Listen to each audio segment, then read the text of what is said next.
Hi, everybody, and welcome to a new episode of Mrs. Pinky Thoughts. I am your host, Mrs. Pinky, and we're live inside of ConsciousConservativeMedia.net with our guest and the beautiful Miss Tina Gasnarez.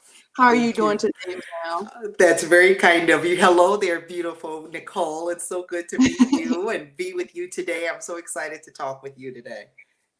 Thank you. Before we get into our topic for today, I'm just going to ask you guys to like and subscribe to our channel. Please hit that notification bell underneath the bottom so that way we can keep informing you when we have new and upcoming episodes.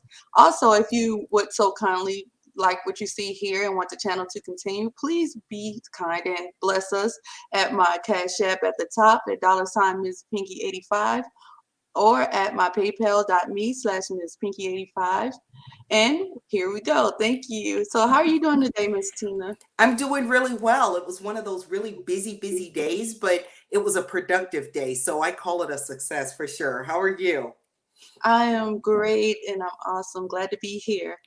Can you tell us a little bit about yourself and what you do and let everybody know why I'm so excited for this conversation? Oh, for heaven's sakes, absolutely. Well, I was born and raised in Fort Wayne, Indiana, right in the middle of a cornfield country.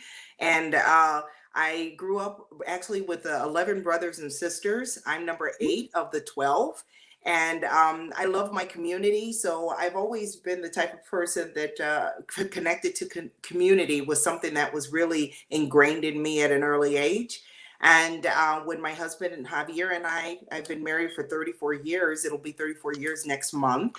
And we have 3 adult children who are married and they have families of their own. So we are empty nesters. And what I decided to do was pretty much forge a new career. And I currently work in academia as a program administration specialist, where I pretty much function as a way of supporting and promoting faculty and student research in creative endeavors. So that keeps me pretty busy at work. And I'm connected to my community by serving on various boards here in town, and just as a way to feel connected, to promote, and to showcase what our community has to offer. So it puts me in touch with some really interesting people, and I like that.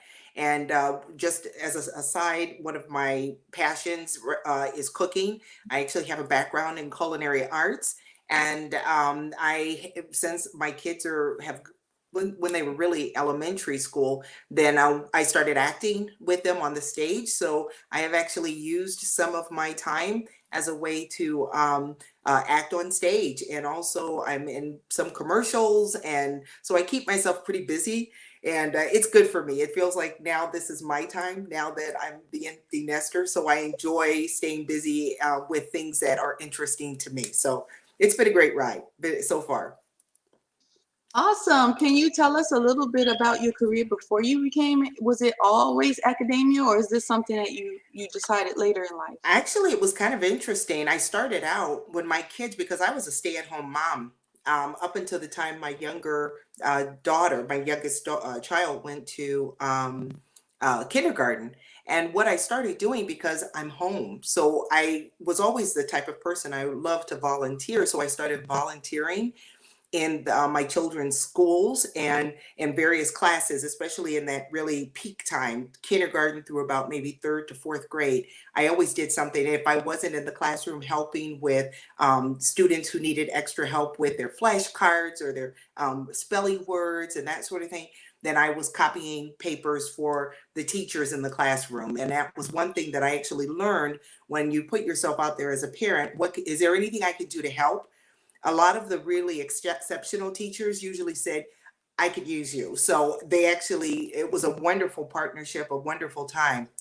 And as my children became a little older, I was actually able to work in a local high school, where for 14 years I worked as an organizational and critical thinking, whether it's study skills instructor. And so I worked with our students who sometimes they had just a little bit of difficulty. They were motivated to want to be in high school, but they, for some reason, there was a gap, and I worked with our teachers in the school to help them to get them organized and to really kind of build up their confidence so that they could be their best selves in high school. So there was a lot of cheerleading in my line of work, because for sometimes for some students, they match themselves, they try to compare themselves to others so much to the point that they disable themselves. So I had to really kind of coax and pull and let them see themselves being outstanding. And it was always wonderful to see them on graduation day. So I take great pride in that. I did that for 14 years. And that's when, at that point, I decided to go back and just, you know what, I'm going to finish what I started. So I finished my bachelor's and 2 degrees in international studies and also in history. And I just soaked it all up. I actually purposely left my high school years, the high school that where I worked, and I just wanted to focus on just learning history. And it was something that's near and dear to my heart.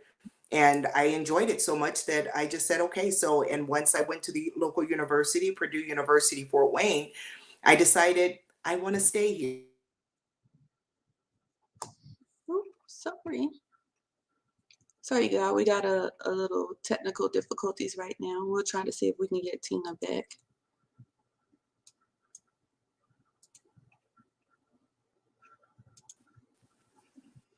Hello?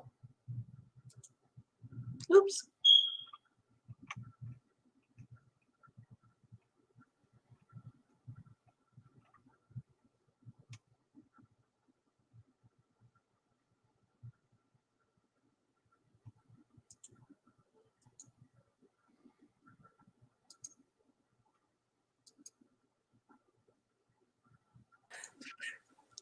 I Sorry about that. apologize for some That's fine. reason. Yeah.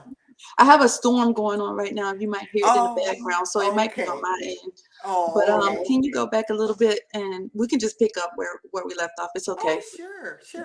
Just talking about my academic background, where I decided to go back to school and finish was the degrees that I started many years ago.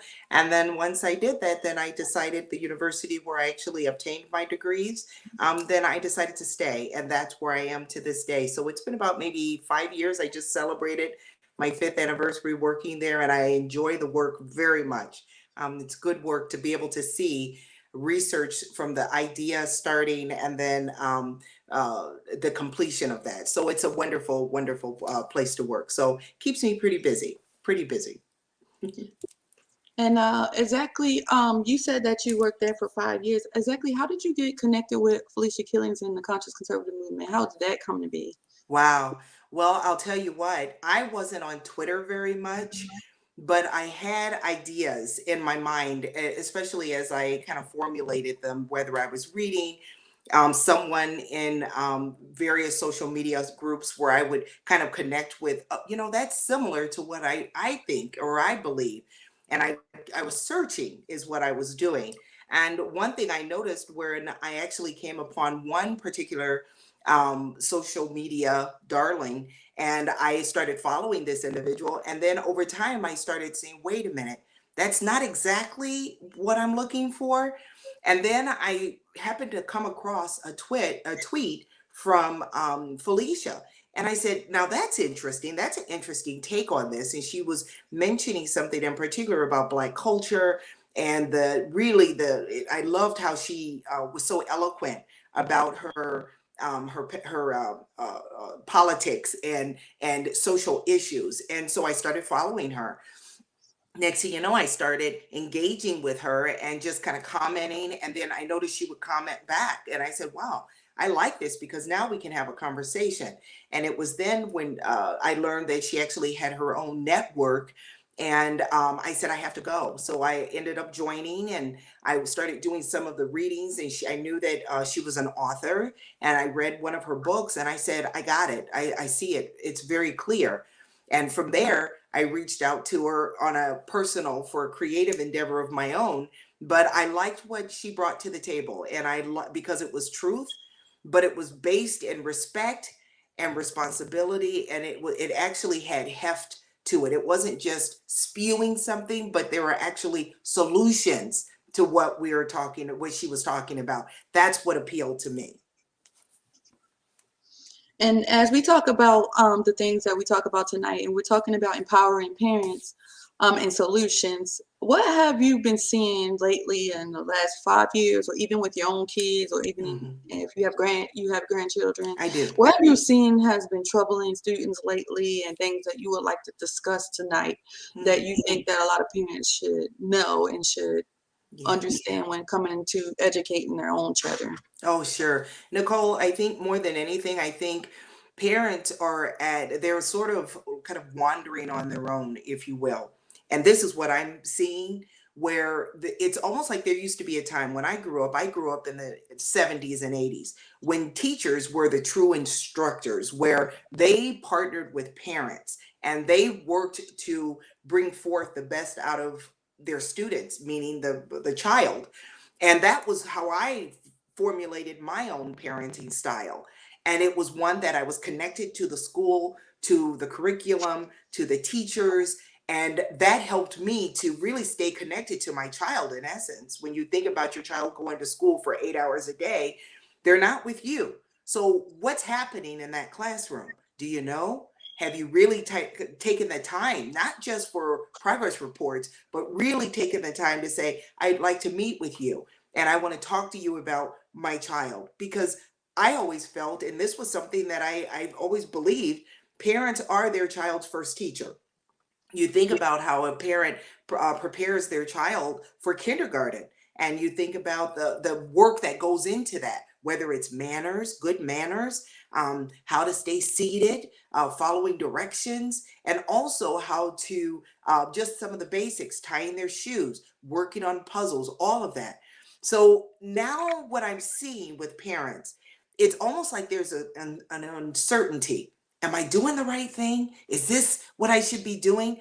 And that's something that's new to me, where there used to be a time parents had resources in the form of grandmothers, aunts, neighbors, the women in the church, where you had a resource when, especially for young parents, when I see parents with young children and they're far away from home and they don't have the connected feeling of community. I'm big on community. My children, when they were growing up, we attended church, we attended mass, and the children. One thing I always loved about that, especially as I watched it from my perspective, was the engagement of my children with the various grandparent types within the church, where they engaged with them, where our children kind of built and developed these relationships with people who were not family, but we were community. So, what I would like, if nothing else, to see with parents, I'd like to know what's holding you back. Why is there fear? And I think sometimes that parents, because they hand over their child, they think in some way they have no voice to say, wait a minute, I know my child studies better or he learns better when he does X, Y, and Z. I'd like to give that a try when they work in partnership with the teacher. But I think that it's almost like they've taken a stand down approach, and to their detriment, where they really don't know what their child is needing in that classroom, because they're saying, well, the teacher is doing all of the work, so I guess they know what they're doing. Mind you, that's not to bash teachers. I know that they work very hard. Several of my dear friends are still in the education field, and I know how hard they work. But I think too, they're waiting.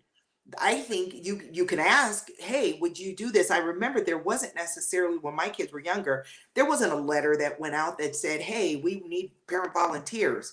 There were in some other ways, like if as a lunchroom monitor or something. But for me, I wanted in that classroom. So I knew I'm going to go knock on the door, introduce myself. That's my child. And I am here to ask you, what can I do to help? What can I be of some help to you? And I was never turned down. I would actually volunteer, whether it was just 1 hour, twice a week, whatever I could do. But I made it a point of dedicating that time to see them. And it was cool to watch my children in their natural habitat, meaning with their peers. I never engaged with my children, meaning I didn't step in as the teacher. Hey, sit down when the teacher tells you. I left it. No, I let the teacher. So I was invisible. I was just doing the work. I was there in service to the teacher. And it worked out to be so beautiful. And I love that. And I think that's something that parents, I think, have an opportunity to really connect and to journey with their child. Just because they start school, then we don't have to necessarily say, okay, my work's done. I can go and do X, Y, and Z. No, look for ways to engage in a new way with your children once they are younger and then they start school. A lot of time, that's when parents sort of take off the hands off the wheel, if you will, and say, okay, I know now the teacher's got them. They're a great teacher. I don't have to worry about them anymore. But I think too, there still needs to be that connection, because these connections that I'm talking about, those are bonding moments. Those are bonding periods. I love hearing my children now when they talk, because they're now, I have one who will be 30, but my other two children are in their 30s now. When they talk about their childhood, Mom, I remember you were in the classroom. I remember when you helped and did X, Y, and Z. And they didn't realize it, but I knew. I'm still connecting to you. I'm still. Uh-oh, I think we might have lost you again.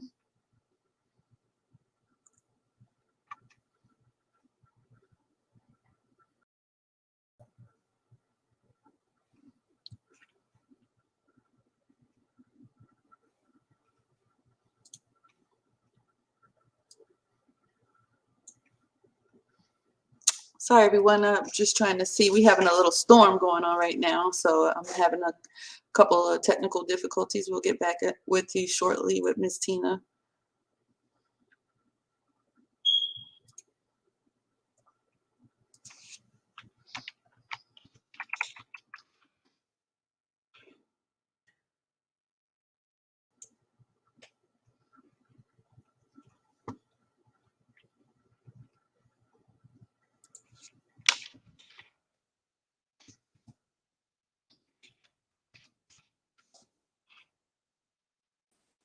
Sorry, we had another. I I don't know. understand. Totally understandable. I get it. We get a No, lot I of think. thunderstorms in our neck of the woods too, so I get it. But to get back to where you were talking about looking for ways to engage. You wanted us to stay connected with our children Yeah, by ways to engage. Can you give us a couple examples of how do we do that? I know sometimes parents feel like we're micromanaging and we won't let our babies go, and right. we're too, overbearing. So how can you give us examples of positive ways to engage? That Absolutely. One thing that I remember when my kids were younger, I actually had what I called kind of an open door policy. And I would actually, if I was in my room for the evening or something like that, it was these connections that we were making. I remember there could be a knock on the door. Mom, you come on in. Mom, I need to talk. I said, well, come on in. And they always knew that they could shut the door and it was just the two of us and they could talk about anything they wanted. If it was a problem or something they tried to solve and they needed guidance. And they did this right up to the time, I kid you not, till they were in high school. And it was a way of doing that. And the way we developed this bond was simply by being present in a way, meaning, think about this. One thing that I remember I used to do was I used to, like, my husband worked nights. So I was the primary caregiver during the day with our children. So one thing that we used to like to do was just take the kids on an outing by themselves, right? Where you just take them. It could just be, hey, let's go get a burger. And we're just going to sit, and then no phones, no nothing. You're just sitting here, you're having a conversation. You let them just do the talking. One thing that I learned about my children, especially in that pivotal stage of maybe like between second and about maybe sixth grade, is that they want to tell you something. Children, when they're very, very young, kids do a lot of talking, blah, blah, blah, blah, but they're very self-centered that way where they want to talk. But then they get to a point where they begin to feel independence. And then they start to say, I don't need to tell mom this. I don't need to tell dad this. I'm going to handle things on my own. And that's where the communication comes into play, where you establish a ritual. I liked rituals when my kids were growing up. Something as simple as, we in the summer, I remember I would choose a book, or I'd let my children choose a chapter book, and we would actually read it together. And then afterward, we would actually talk about, like, after each chapter, what did you think about that? Especially if you let them choose, select the book. And that was something that really kind of got us talking about it. And I said, what do you think? Have you ever experienced anything like this? Has this ever happened to you? And then also, what you do is you begin to flesh out yourself as a parent, where you get to share and your experience. When I was a little girl, I remember this, that, and the other, and this is how I solved my problem. That happened to you, mom. That happened to you, dad. If kids can see us more, not as really as their biggest cheerleader, then they are more open to us being in their space. Something is, you know what I mean? I know my husband, because he worked evenings. He was the chess play. He played had the held the chess club, and he also, my husband and I, we actually coached our daughter's basketball team for a few years. But my husband, he had the boys right up through 8th grade with football, basketball, and being in their presence. That's what I mean, as opposed to just saying, I'm here. But if there's a purpose for you being here, now they begin to understand, my mom is here, or my parent is here in my space, and they're helping, or they let them see you and see what your purpose is in their space. Not just, well, I'm going to sit in the car and watch you while you're having your football practice or your baseball practice. Instead, can I volunteer? How about that? Go ahead and how about that, where you can actually say, hey, I can volunteer, I can take care of the beverages, I can be in charge of this. Hey, we'd love that. So now when you come to the practice, you have a purpose for being there. That's how the children understand. If they feel in any way that you're invading this little space that they call their own, then you're going to feel that. But if they see it and say, wait a minute, my mom is helping. Oh, she brings the drinks. That's what she does. Or she clean. My husband and I, we were for several years at our kids' school for the football team. We were the equipment managers for football. And I remember sanitizing the helmets. We would sanitize them. We organized the handout, and our children actually got involved with us. So they knew this is what mom and dad's purpose is. I see their purpose. So even while we were in their space, then they understood that we had a purpose for being there, because we were helping, we were volunteering. So there's a really, really cool way you can do that with your children. And that's something that I think has carried on right up to the time when you see them as adults. These are all teaching principles here that you're doing. Your children are watching you. When you think about you, they absorb everything that you do, whether it's good, bad. If they hear you make snarky comments about other people, they're gonna absorb that, and you're going to wonder why this has happened. When I say that parents are their child's first teacher, I mean that. I mean that in every bit of the word, simply because they are more invested in the relationship with their parents. So they're trying to model what they see. If it's good, they're going to model it. If it's bad, they are going to model it. So you have to watch your P's and Q's, and at all, not at all to say that we are perfect. I never ever felt myself saying, well, I'm this, I can't make any mistakes so that they can watch me. No, when mom made a mistake, whether it was even in a, oh, did you do X? Mom, I did that. And it's like, you have to admit, you know what? You're right. You're right. I remember you did X, Y, and Z. I'm sorry. Say you're sorry. Let your children know that, you know what? I'm human too. Mom is doing the very best she can, or dad's doing the best he can. And when the children see your vulnerability and they can flesh you out in this way, now they begin to say, yeah, my dad made a mistake. And I made a mistake too, but I'm not going to beat myself up over it. You know what I mean? It's almost like I always used to think that we are all a work in progress. I'm Yeah. nowhere near Mhm. where I need to be. And I'm in my 50s, and I still feel like there is much for me to learn. So how in the world am I to apply this perfection discipline onto my children, and to say you can't make any mistakes? That's unfair. And sometimes parents have a way of doing that to the point it stresses their children, and they have no release to say, I'm stressed. I'm doing the best I can. I can't do any more. This is my very best. And then we see children who act out or children who give up in a way, right?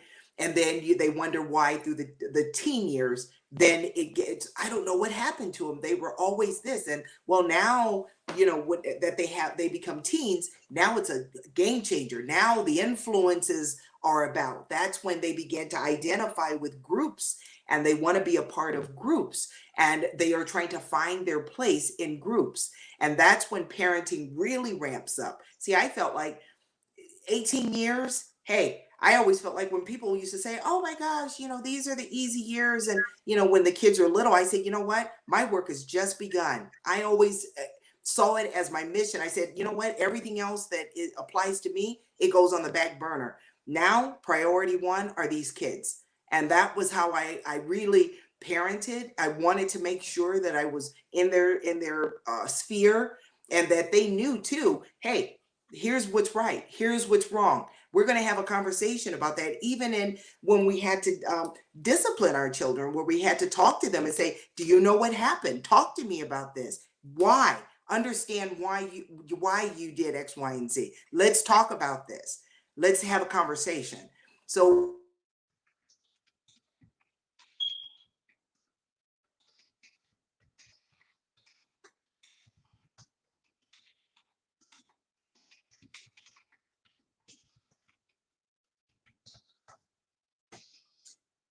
Sorry again, we're having technical difficulty. We have a thunderstorm in our way, so I'm trying to see if we can get her back.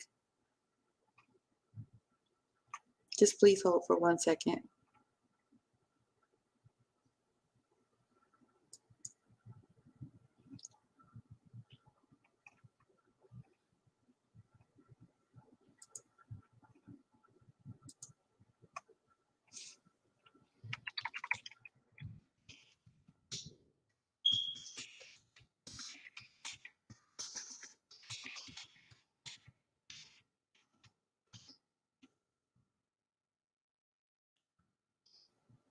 Thank you guys for joining us and still sticking with me as part of Mrs. Pinky Thoughts. We're here with Tina Gasnarez, and we're still talking about parenting and empowering parents.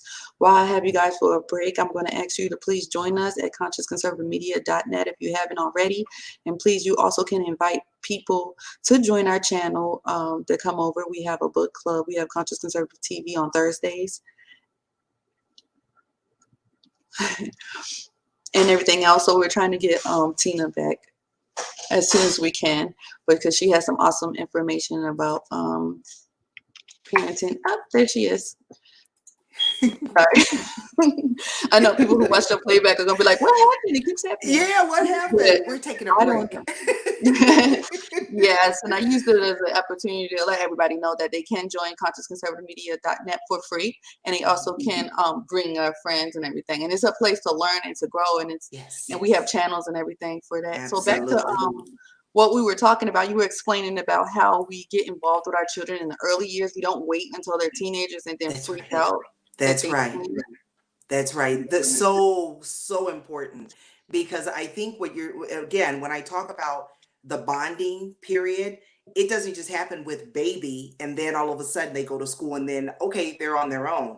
This is when they need you the most, is when these years, because what you're doing is you're building the bond that's going to take you through the difficult times when they become teenagers. That's when it happens. When we look at it, we have a very short time with our children.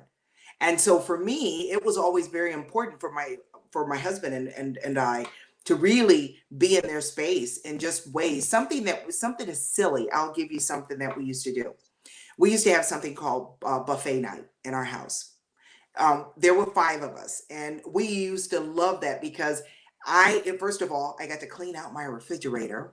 But what I would do is actually I'd pop a pizza in the oven. I would take out, like my one son, he loved olives. I had all kinds of just stuff in little bowls and chips and goodies and celery and dip, whatever it was. And then the kids, because typically we would sit down at the table and have dinner, we would set up the table, and then they actually got to pick what they wanted, select what they wanted, and they loved buffet night. And we started that when they were very young, and we went right up through the many years. And of course, because my background is in culinary arts, I enjoyed it because I made it extra. You're right. I added all these little elements where it just felt like, and then that was movie night. We would actually go into the rec room and we watched movies, and it was always about them. That was our time together. That was those moments when we could share. And I will put this out to you as well. When I started working in the school, when my daughter was in kindergarten, my husband, I mentioned to you that he worked nights.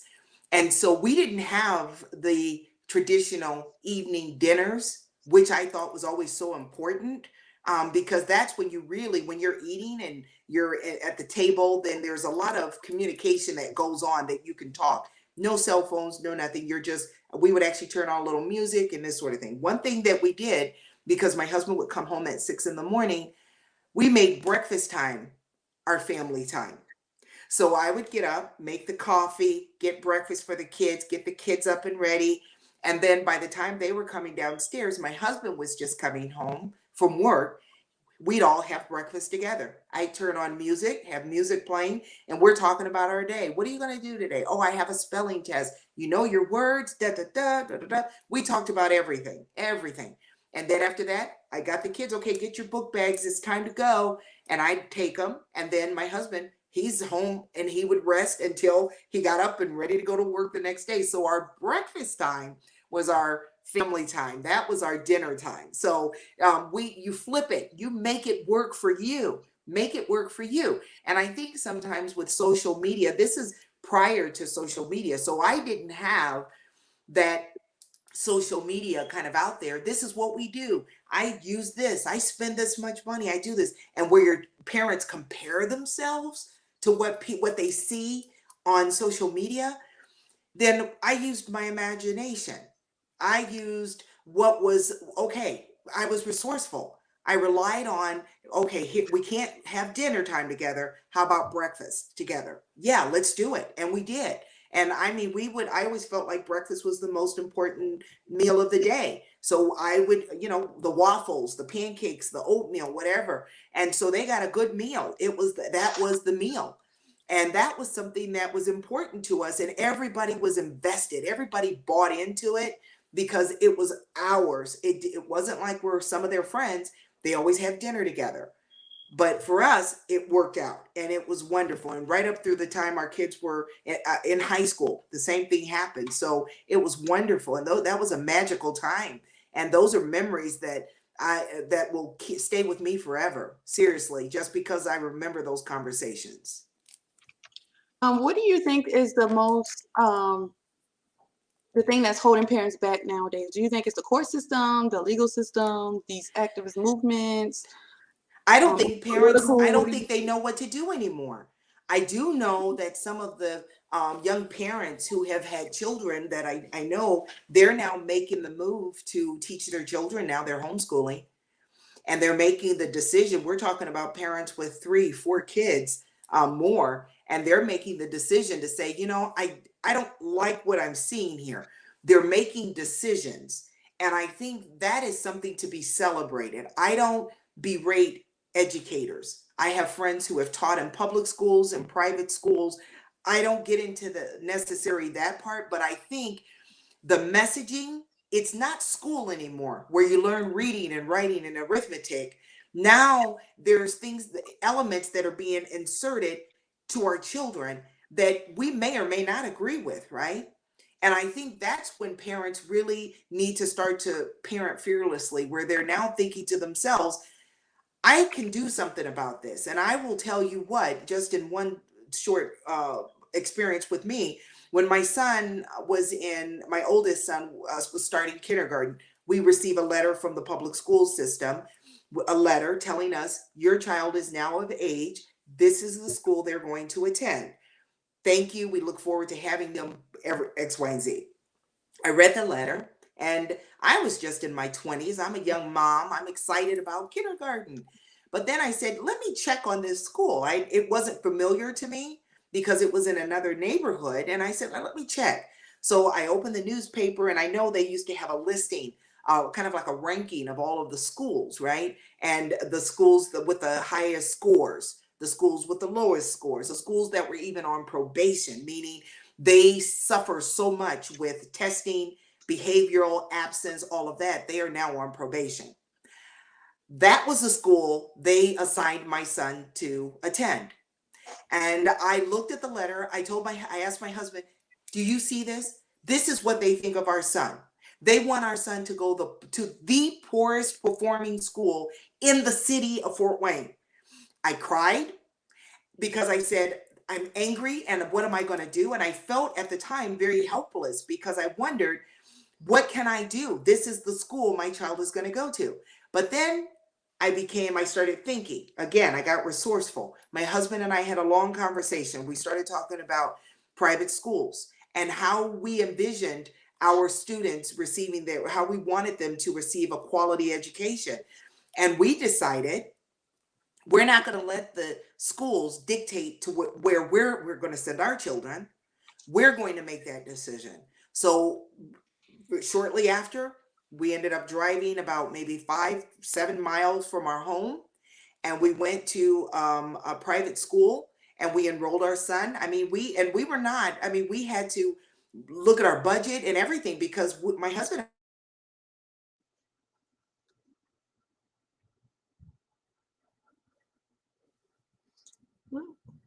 Sorry about that again. And she was getting to the good parts too. We will wait till she come back. She's talking about school choice, and a lot of parents do feel like they need options of what to do when they don't like the schools that their kids are choosing.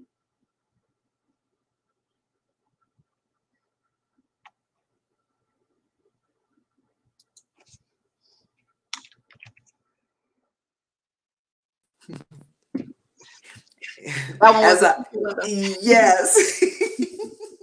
we had a little One guess, but he's gone. That's okay. That's okay. One thing I was going to say was that my husband and I, we were public school kids. We came up through public Mhm. school. So for us, this was not an easy decision when you begin to look at the financial cost to send your child and this sort of thing. But we made the decision and our son started school and then here comes our second son. Okay, we're right behind him. Here comes our daughter. And we just decided we were invested. And I liked the education our children received, and that was our choice. And I think that's the what we're missing, that missing component. Parents do have choices. You can do this. You just have to find it within yourself. Your gut instinct is what leads you a lot of times. If you know that your child, wait a minute, he normally does very well in math. What's happening? You know for a fact you can investigate, and sure enough, you can solve and figure out what the problem is. If it was a matter of, oh, he needed glasses, that's the problem. He couldn't see what was there. Or, you know what? The math has become more difficult. I know of a high school kid down the street. Maybe I can get him to tutor my son. You pull whatever resources. Again, I'm using that community term just simply because I think it's so important for our children to be involved and to understand that there are helpers in the community. But parents also have to understand that as well. And I think that's something we're farther away from family. We live farther away from families where we move. It's not the neighborhood feel anymore where it's like, oh, my mom is just 2 miles away. Oh, my grandparents, they live just 3 miles or just the next town over.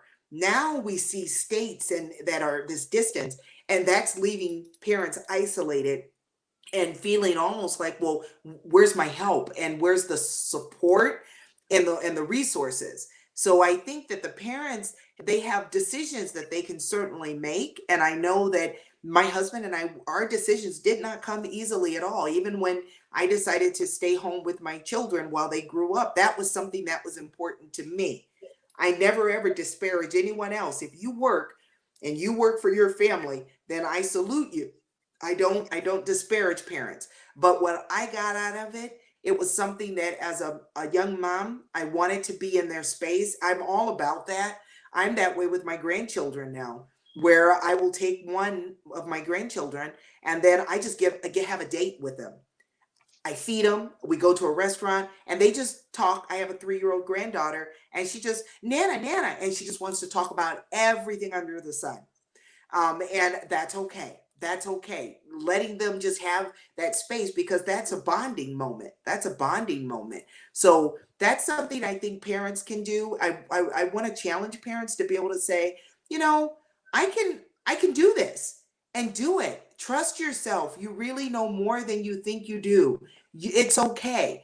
And find the helpers, meaning the resources. If you know of a grandmother type that you've come to admire at your church, talk to them. Hey, listen, I noticed this is what, can you offer some advice or some guidance? What would you do? It's okay. But we think almost, because I think that's when we have to let go of having to be the perfect parent. It doesn't exist. It's a learning process. If you've never had a 9-year-old child, how in the world am I expecting you to say, oh, she's perfect then? Because this is going to be a new experience. As a parent, we all have new experience, new milestones, new challenges, new successes that we every year as they get older and older and this sort of thing. So we have to be patient with ourselves and be give ourselves just a little bit more grace and think through the process, work it out, and then be there for your children. First and foremost, let them know I'm here. I'm going to find the very best way I can to try to get you what you need so you can be successful. And if that means working with the school where your children attend, do it. It's a wonderful thing because that sends a signal too to the teacher that you are invested, in this child. You have experiences where sometimes it's hard to get a hold of the parent. It's hard to talk to them. Parent teachers want to talk. Be available, even if that means, listen, I work all day, but I have later hours. Communicate. I'm usually free to talk after 8 o'clock. Would that work for you? And if you set that up with a teacher, 9 times out of 10, they're going to say, you know what? I'll work with you on that. Thank you for letting me know. Communication is beautiful. So let's keep that going, because why? It's for the good of our children. We're trying to serve and help our children. So be willing to step outside that box. My journey is different from your journey. My journey as a parent is going to be different from my next door neighbor's journey. And that's okay. What we're trying to do is raise responsible and character strong children. And that's all. The paths are different. Who eats breakfast in the morning with the family every day and that's their family time? I had never heard of another family doing that, but it worked for us and we did it. We ran with it. There is no playbook. So you have to use your intuition and trust that I want to do what's best for my child. And the minute you start to kind of adopt that mentality, then your ideas begin to flow, where you begin to say, okay, here's what I can do. I can do this. Let me come up with something. So give yourself grace and take that time. And don't be embarrassed that you don't know something. Don't be embarrassed that you don't know that I should be doing this or how to talk to my child. Just start. That's the first step. Just start, please.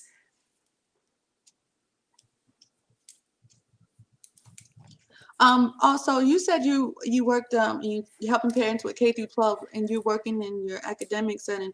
What has been different for you for that shift from working with K through 12 and then working with the university? Have you seen, some of the problems with K through 12 carry over into the university? How do you see the adults? Yes. And what have you been seeing with that, and how have y'all been handling that? Yeah, I see now, because you mentioned earlier, Nicole, about the helicopter parents, the parents that do everything for their children to the point they cripple them emotionally, and their children, they don't know how to operate on their own. With my family, I remember my children had chores. My children now, when I was growing up, we were what they would call free range children. I would walk around with my friends. We played basketball over here. I went to this friend's house. All we had to do was be home before the lights came up. That was it. In the summer, that was my time. I loved it for that reason, because it was just, you made decisions and you problem solved, whether it was in sports and we were playing baseball or kickball, and somebody didn't like the rules and we came up with our own rules. It was kind of like that Sandlot movie, it was just kids. No, this is what it should be. This is what it should be. And you solved it, and then you started playing. That was it. What we've done now, because the world is an unsafe place with social media and all. So I understand parents are more diligent. Hey, I don't want my child roaming on their own and doing that. But one thing that I really enjoy doing was giving my children opportunities. And my husband and I did this on quite often, where we put them in the place where they can actually see themselves doing for others and giving back, and at a very young age, whether it was when our children were younger. And I would, for Thanksgiving at our church, we always hosted a Thanksgiving dinner for anyone who wanted a meal. Anyone, just come on in and get a meal. So I would actually bake loaves of banana bread, pumpkin bread, everything. And my kids always knew. They'd look on the counter, see all the, okay, now you guys help me. We're going to wrap everything up. And on Thanksgiving morning, before we even had our dinner, we would actually go to the church, and then we'd help set up, we'd wrap utensils, we'd put the desserts on the table. And my kids were doing that, right? And they worked with an adult who was from our church. Okay, let's get the kids, let's carry this out, or we're putting desserts or putting the cups out. And that's what we did in the morning. Children have an opportunity, parents have an opportunity to teach while doing, like in a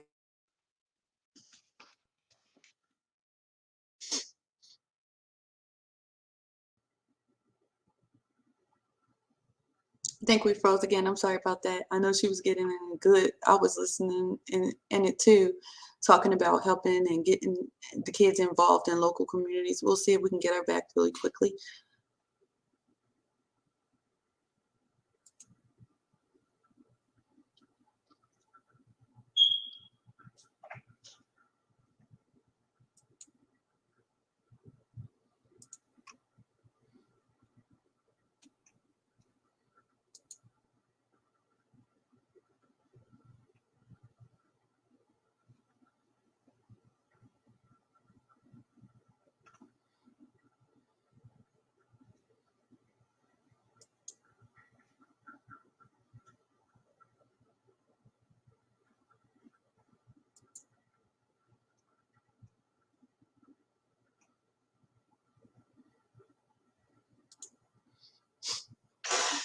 Oh, sorry about that again, but we got you back in. We got to, okay, you got to your mic on. Okay, very good.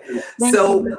if nothing else, Nicole, I would tell parents to, um, parent action simply means involve your children in what you have a passion about, right? If it is, you know what, I like to volunteer once a week doing X, Y, and Z. Or if you have a pet and you like to take your dog into some of the nursing homes, I know COVID has changed so much right now, but also donating. My children, we used to do that when my kids were younger. And I liked seeing it was a way to empower children. I like that, because something as simple as this, my children, they would get toys and all kinds of things for Christmas and that sort of thing, right? And then they age out of the toys, so now they're left with more toys. So what I used to do was I put just a bag right in the center of the floor up in their room, near their rooms. And I said, okay guys, here's what we're doing, it's donation day. And then I would tell the kids, here's what we're doing.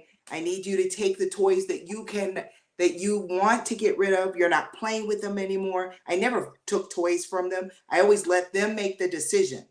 Then they had to think about it. Well, that's my favorite toy. That stays. But then they would say, let this one go. I can do that. So they put the toy in.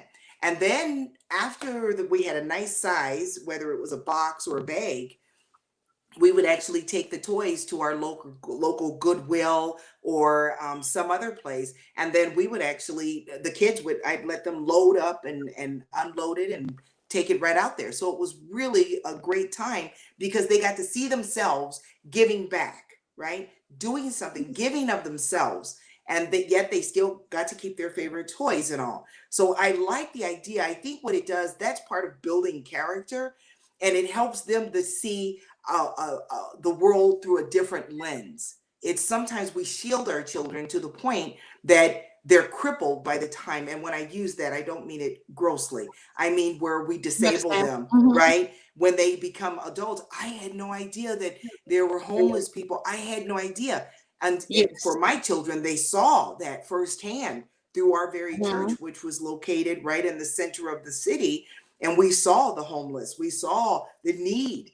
So it was something. So when we would go shopping, okay, guys, today we're going to buy soup. So pick out 5 cans of soup from you and X amount. That was going to be the donation that we would make to the soup kitchen.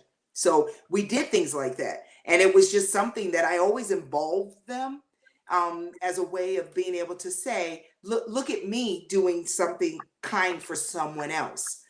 And then they began to even come up with their own ideas when they wanted to give back and then to begin to help others. And there are some instances of that I know with my children over the years where they felt sad because they were thinking about someone else. I said, well, you want to do something for them? Yeah. Okay. What do you think we should do? Well, what about if I made a card for them? What if I did? You know what? That's a great idea. Why don't you do it? What that does, those little small practices like that, it helps them to see a bigger world out there, outside of themselves. And then what it does is, again, empowerment is a beautiful word for me, especially when it comes to our young children, because when they have a voice, when they have a say in something, then now they become little decision makers, and I like that. I like that. It doesn't mean that the decision is always perfect. It doesn't mean that the decision is always going to work out. That doesn't work for us, for heaven's sakes. But I like the practice under my roof, under our roof, and they could test it, and they could see themselves doing really interesting things in under that safety. So I think that's part of it. And I think what it does is it helps students as they get older, and then when they then go on into college life. That's where I see it now, where I see we're almost like I've come across some students where they don't make mistakes. They don't want to make a mistake. They try really hard not to make a mistake. One thing they do though is they don't try. They don't test. And I have to actually do just a bit of coaxing, as strange as it may seem, with students who, well, I'm not sure about that. Let's solve the problem. And I actually use that sort of language because it works for me, because that's how I think in my head. I see a problem. How would we solve this? What do you think we should do with this? How do you think? Well, what about? And they would ask kind of in a question. I said, are you asking me a question or are you making a statement? Commit to it. What is it that you want? What do you need from me? Well, can I do this and that and the other? You know what? Let me check on something. And I work on something, whether via email or they come to my office.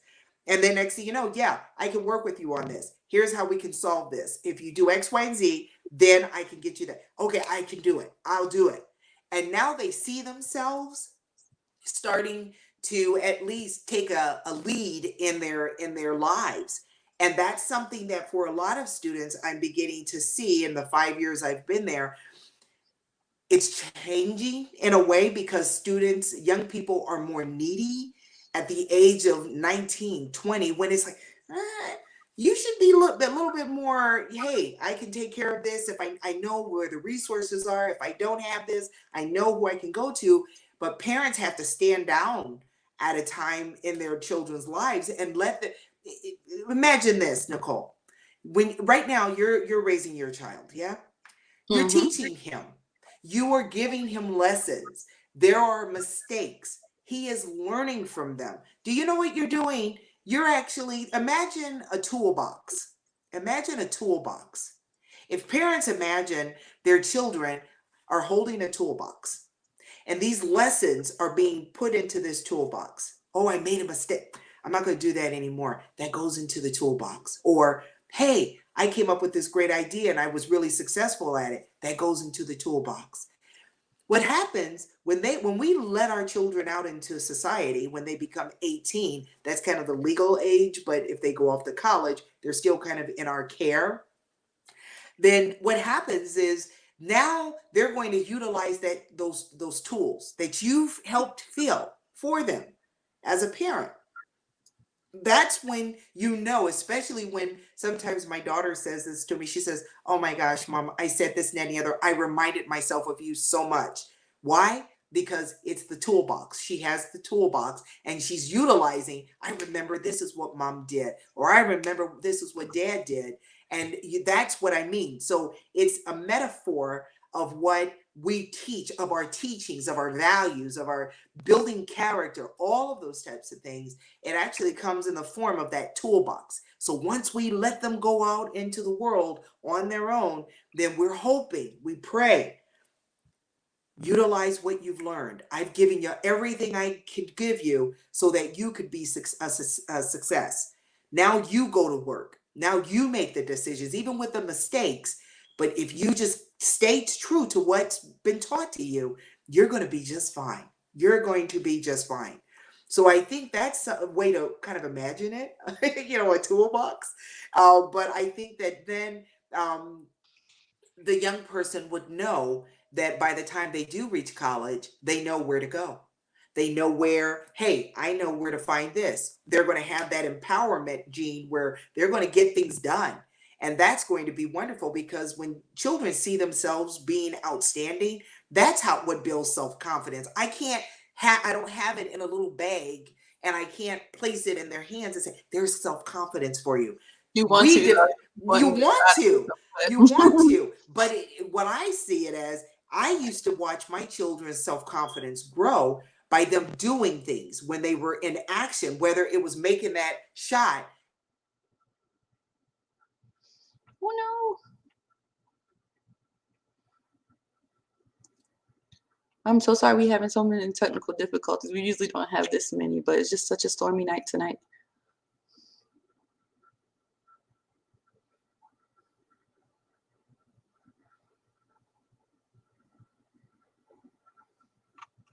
We're just gonna give her a few seconds and then she'll make it back through.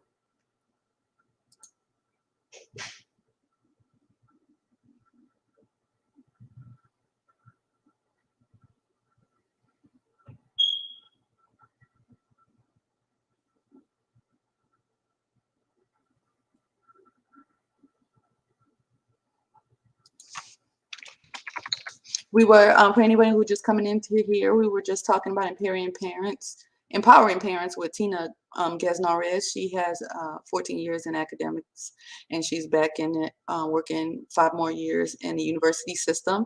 And she's been giving us tips and solutions on how parents can take back their kids' education and not feel so powerless and so hopeless with dealing with their kids. And she was just now telling us how we create these bonds and how we can foster certain things in our kids without actually becoming these helicopter parents and talking over them. And I can do a little bit of synopsis for the people while we wait for her to get back. And a lot of things she was telling us was just get involved with your children, show up at their schools, participate, take them to your local churches, build the community coalition if you don't have it, if you moved away.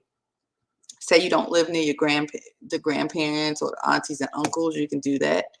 And basically, she was giving us a lot of our power back. Thank you so Yeah. much. And I was recapping a little bit of what we were talking about as I was giving you a chance to come back. I want to, we're about to wrap up here because I don't want to hold you for too long. I know Yeah. you're a busy lady, but I wanted you to talk a little bit about some things you have coming up. I know you're doing some workshops inside of the network I and you am. have a book coming out. I do. I do. The book is set to be, the ebook is going to be released first, and it's actually called Martina Gets a New Home. And it's a wonderful story of an enchanting story about a child, just what we were discussing here, empowerment, making decisions, problem solving, all these elements that we've just discussed here are in this chapter book. It's a children's chapter book geared toward children between the ages of 8 and 12, what I call the golden time, the magical time, because that's when children stop necessarily saying, as parents, do this, do that. Now children are starting to say, why is this? They begin to think on their own a little bit more independently. And this is where we really bond ourselves pretty closely. So the book will be available actually to start because I'm working on my own website. But the bill, you can purchase the book through the Conscious Conservative movement on the website. I know our coach Felicia Killings will be selling it on her website. So if you kind of do a quick search in there and look for the website, that's where it's going to be. And I would love to be able to hear everyone's feedback so we can have a conversation. That's why, as a part of the workshops, I know I was invited to speak about empowering parents in our network, right? And I do have my own channel, and I'm excited about it because we're connecting the dots. We're connecting the dots. It's learning by doing. As you're reading the book, I want parents to read the book first. Then I want you to hand it over to your child, or if you want the child to read it to you, do that. But it's meant to start a conversation. You're going to find yourself it's going to evoke memories that you had as a youngster when you were a little girl. And you know what? I remember something like that happened to me. Share that with your child. Talk about it. You know what, Mom, I didn't know that happened. Or Dad, I didn't know this book is for boys. It's good for girls. It's good for children who are just now reading, and maybe their parents can just read it to them like in the evenings. And it's meant to be a conversation starter. So there are some very sophisticated elements in the book, but I find that children are such intelligent beings, they're going to get it. We're going to hear from parents. So on the network, then I'm going to be wanting to engage with parents. Talk to me about what your child's response was to this book. What did you think of it? And what were the outcomes? What did you discover about your child or about yourself having read this book? So it's meant to just really kind of pull people together and to be a family. And that's something that I want everyone to understand, to enjoy what I was able to enjoy through my childhood, and also and now as as a parent and now as a grandparent. I want parents to be able to get back to that wonderful, enchanting time of just parenting, even in the messy times.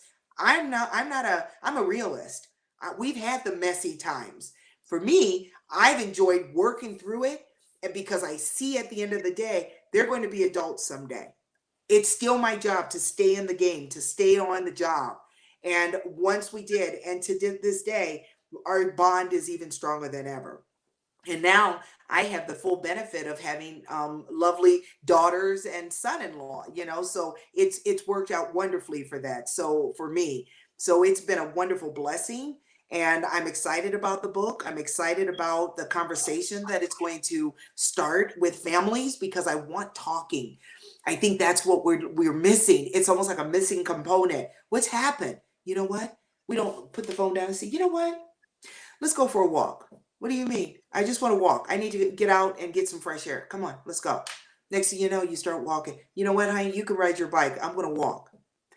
Next thing you know, you start to, hey, Mom, did you know blah, blah, blah? And all of a sudden it's like, really? And the kids just start talking. You open that door just with your ideas. Do you know, your parents lead that? You're leading that.